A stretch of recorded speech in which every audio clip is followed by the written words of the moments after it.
자, 안녕하세요.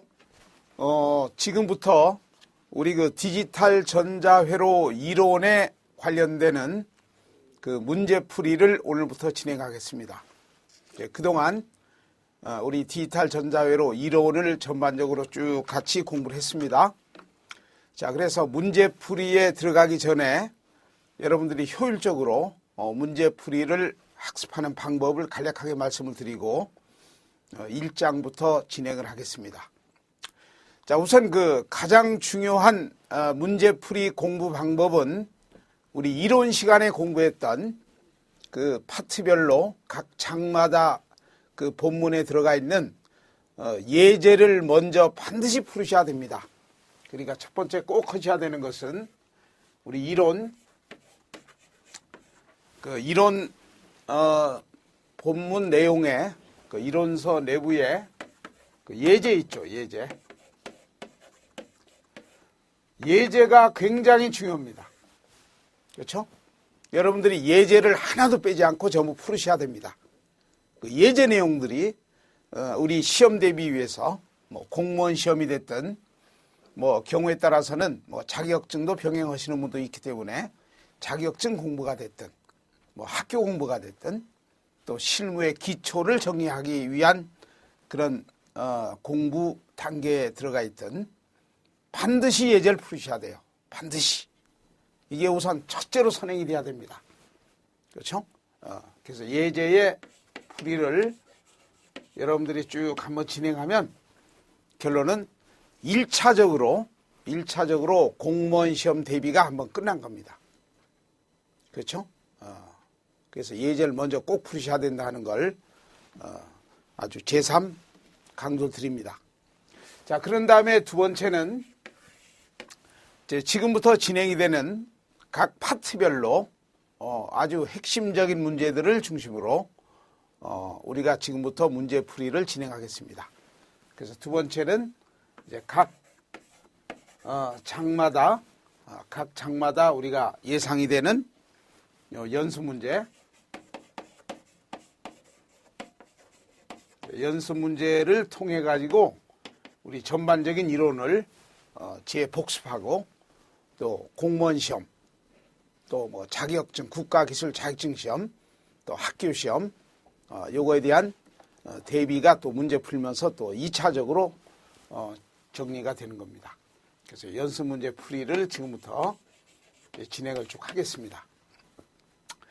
그런데 만약에 우리가 일반직급, 우리 보통 일반직급 그러면은 뭐 9급, 8급을 보통 이야기합니다. 그래서 일반직급으로 여러분들이 시험을 보시는 경우는 바로 이 두 가지가 반드시 선행이 잘 돼야 되고, 그리고 7급 이상, 7급, 6급, 5급, 그렇죠? 그래서 고급 과정이다 이렇게 할 수 있습니다. 뭐 경우에 따라서 7급 시험 보시는 분도 있고, 뭐 6급도 있고, 이제 5급 준비하는 분도 있을 겁니다. 그래서 이런 고급 과정을 준비하시는 분은 바로 이 두 개의 풀이 과정은 필수적인 기본이 되는 것이고, 그렇죠? 그래서 이 고급 과정만 7급은 7급, 6급, 요 고급 과정만 해당되는 이건 고급 과정 전용 문제를 이제 별도로 여러분들 시험 대비를 위한 사람들을 위해서 별도로 문제풀이를 진행하게 됩니다. 그러니까 우선 요거 1번, 2번이 먼저 잘 정리가 되면 1차적으로 공무원 시험 대비가 완벽하게 한번 정리가 됐다 이렇게 볼 수 있고, 그런 다음에 이제 7급 이상 이렇게 준비하시는 분은 또 7급 전용 요 문제를 쭉 풀어서 정리하시면 되는 겁니다. 그래서 우선 이론서에 나와 있는 예제들 하나도 빠짐없이 재정리가 돼야 된다는 걸 먼저 말씀드리고, 지금부터 이제 각 파트별로 장마다 아주 대표적인 그 연습 문제 가지고 이제 차근차근히 문제 풀면서 정리를 해나가도록 하겠습니다. 자, 그래서 우선 1장부터 진행하겠습니다. 1장. 자, 1장은 우리 그 반도체 다이오드에 관련되는 이제 그런 내용을 쭉 이론 시간에도 공부를 했습니다. 그래서 1장. 자, 1장은 반도체로 되어 있는 가장 간단한 소자가 다리 2개짜리 다이오드 회로가 만들어지는 겁니다. 그래서 반도체 다이오드 회로 이렇게 이런 제목으로 우리가 이론 시간에 또 저하고 같이 쭉 공부를 진행했었습니다. 자, 우선 그 1장의 반도체 다이오드 회로에서 우리 시험 문제에 나올 수 있는 항목은 바로 이렇게 요약이 됩니다. 우선 첫 번째는 반도체라는 물질의 특징. 이것도 영원한 시험 문제입니다. 반도체 특징. 그렇죠? 반도체 물질은 어떤 특징이 있기 때문에 우리가 전자 소자에 혹은 전자 관련 응용 어떤 회로 소자에 왜 반도체를 쓰느냐 하는 아주 중요한 내용이 되는 겁니다. 그래서 반도체 특징하는 게 우리가 복습이 잘 돼야 되고, 두 번째는 반도체로 만들어져 있는 가장 간단한 소자가 PN 접합 다이오드입니다. 줄여서 다이오드.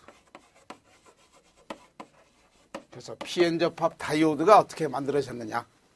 그렇죠? 그럼 이 PN 접합 다이오드는 어떤 기능을 수행하느냐. 이런 다이오드에 관련되는 어떤 기본적인 내용들. 이제 그런 다음에 이 다이오드가 만들어졌기 때문에 다이오드는 스위치입니다. 전자 스위치예요.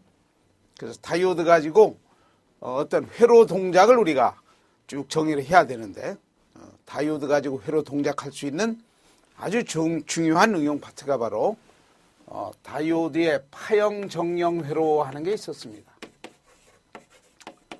다이오드의 파형 정령 회로. 그렇죠? 그래서 다이오드가 스위치이기 때문에 어떤 입력 신호 중에 일부분은 이렇게 클리핑 잘라버리고 출력으로 나오지 못하게 하고 그 말이죠.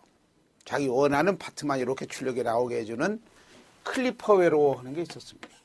클리퍼.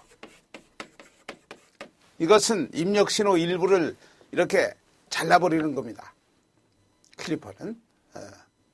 그런데 만약에 클리퍼를 2개를 쓰게 되면 입력 신호 중에 위쪽의 일부를 잘라버리고 또 입력 신호 중에 그 마이너스 신호 일부도 이렇게 잘라버리면 이제 클리퍼를 이중으로 쓰게 되는 겁니다. 그러니까 위아래가 파형이 잘리게 되는 이런 클리퍼를 리미터라고 해요. 리미터. 진폭 제한회로, 리미터 회로. 그렇죠? 근데 리미터 회로는 플러스 일부 신호하고 마이너스 일부 신호가 출력에 나타나는 겁니다. 즉 쉽게 표현해서 플러스 마이너스 양다리 걸치는 신호가 나타나는 이러한 리미터 회로가 있는가 하면 플러스의 아주 일부분 또 마이너스의 아주 좁은 일부분만 이렇게 나타나는 이런 극히 좁은 파트만 나타내주는 리미터를 슬라이서라고 했습니다. 슬라이서 회로. 뭐 이런 것들이 전부 클리퍼에 응용이 되는 회로들입니다. 그러니까 이런 것들이 전부 시험 문제에 출제가 된다는 걸 기억하셔야 돼요. 물론 회로를 줘가지고 회로 파형에서 이제 요 회로 동작을 물어보는 이제 이런 문제들이 추측이 된다 하는 이야기입니다. 이해할 수 있죠?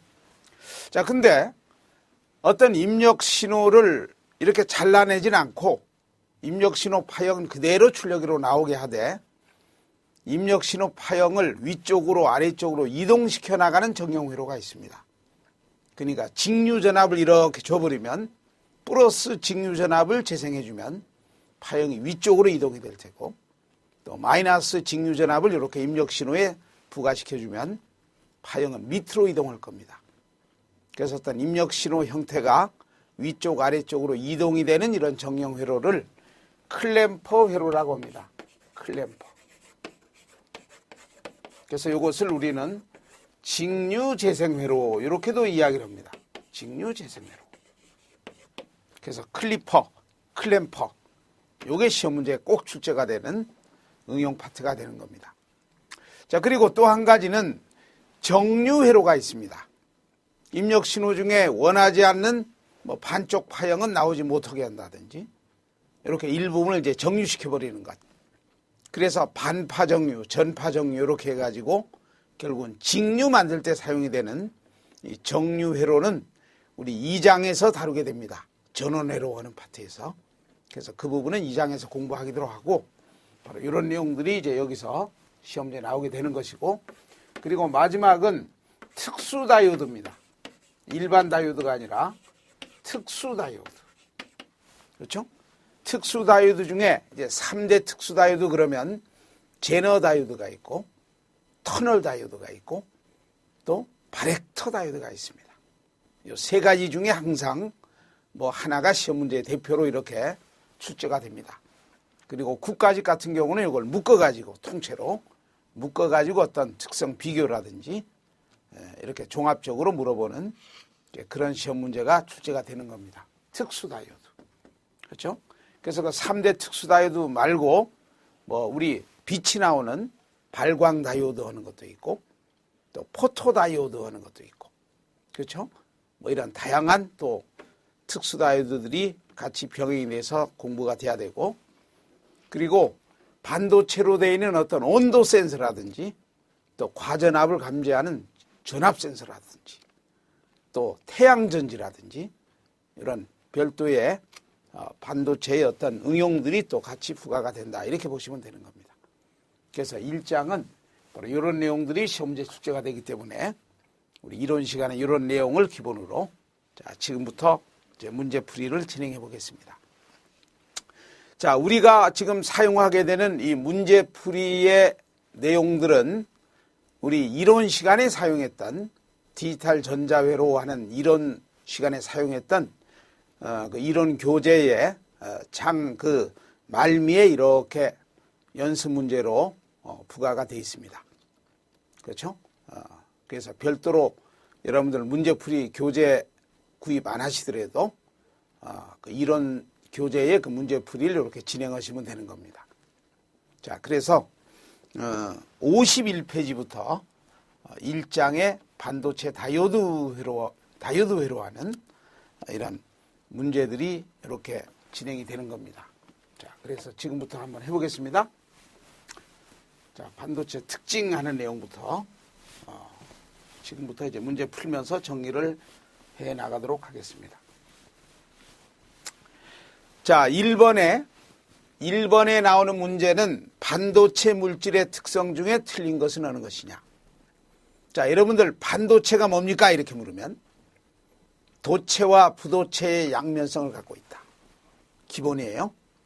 그리고 반도체 물질은 그 반도체 물질 구성하는 원자 한 방울을 가지고 이렇게 그 원자 배치도를 이렇게 우리가 파악을 해보면 제일 바깥 궤도에 전자가 4개가 이렇게 만들어져 있는, 즉 최외곽 전자의 개수를 원자가라고 합니다. 사가 원자가 반도체다. 우리 기억하나요? 그리고 최외곽 전자는 8개가 돼야 원자끼리 굉장히 강한 결합을 갖게 되는 겁니다. 근데 반도체 물질 원자는 최외곽 전자가 4개니까 이제 그런 차원에서는 이제 결합력이 좀 떨어질 수 있습니다.